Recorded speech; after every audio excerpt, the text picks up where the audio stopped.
2017 में जब सरकार नहीं बनी थी तो उससे पहले मोदी जी ने मेरठ में एक बहुत विशाल रैली की थी और उन्होंने उस मंच से कहा था कि अगर हमारी सरकार बनेगी उत्तर प्रदेश में तो हम वहाँ के सांसद विधायक और अपने मुख्यमंत्री से ये कहेंगे कि 500, 700 नहीं 1000 करोड़ रुपए निकाल करके प्रत्येक जिले में चौधरी चरण सिंह किसान कोष के स्थापना की जाएगी, जिससे प्रत्येक जिले में किसानों का भला किया जाएगा। वो ये शब्द सिर्फ उन्होंने इसलिए की थी कि पश्चिमी उत्तर प्रदेश में किसान कौम में सबसे ज़्यादा जो जाट जाति रहती है उसको लुभाने के लिए काम किया। लेकिन 5 साल हो गए, क्या आपको मालूम है कि कहीं किसी भी जिले में किसान चौधरी चरण सिंह के नाम से किसान कोष कल्याण बना है? नहीं बना। अब पिछले 2-3 साल से, क्योंकि उन्होंने जो झूठ बोला था यहाँ पश्चिमी उत्तर प्रदेश का और पूरे उत्तर प्रदेश का किसान उनको समझ गया कि ये झूठ बोलते हैं, तो उन्हें एहसास हुआ कि अब ये पश्चिम का जो किसान आंदोलन की वजह से अब सारी किसान बरादरी भारतीय जनता पार्टी से रुष्ट है।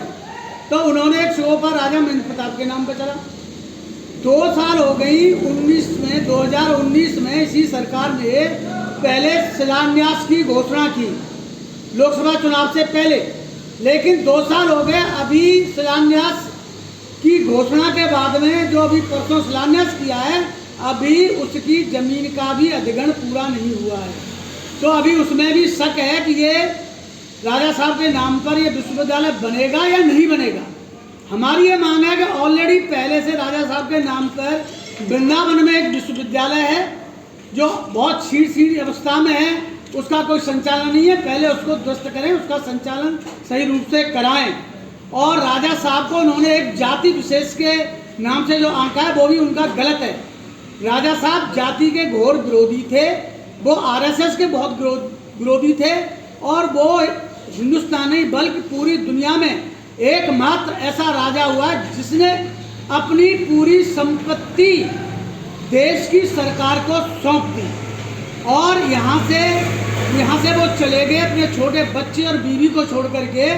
30 साल से ज़्यादा निर्वासित रह करके इस देश के आंदोलन में अग्रणी भूमिका निभाई।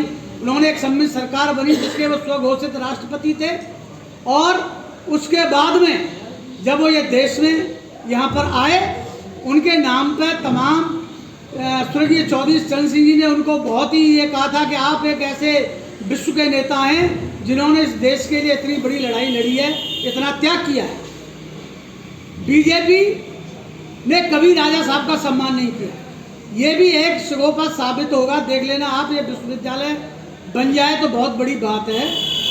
हमारी ये मांग है, किसानों की ये मांग है, राष्ट्रीय लोकदल की ये मांग है, अगर सही मायने में ही अगर राजा साहब को सम्मान देना चाहते हैं तो राजा महेंद्र प्रताप सिंह को, स्वर्गीय चौधरी चरण सिंह जी को, महाराजा नार सिंह को, सर छोटू राम जी को भारत रत्न दिया जाए अगर सही मायने में वो किसानों के सच्चे हितैषी हैं।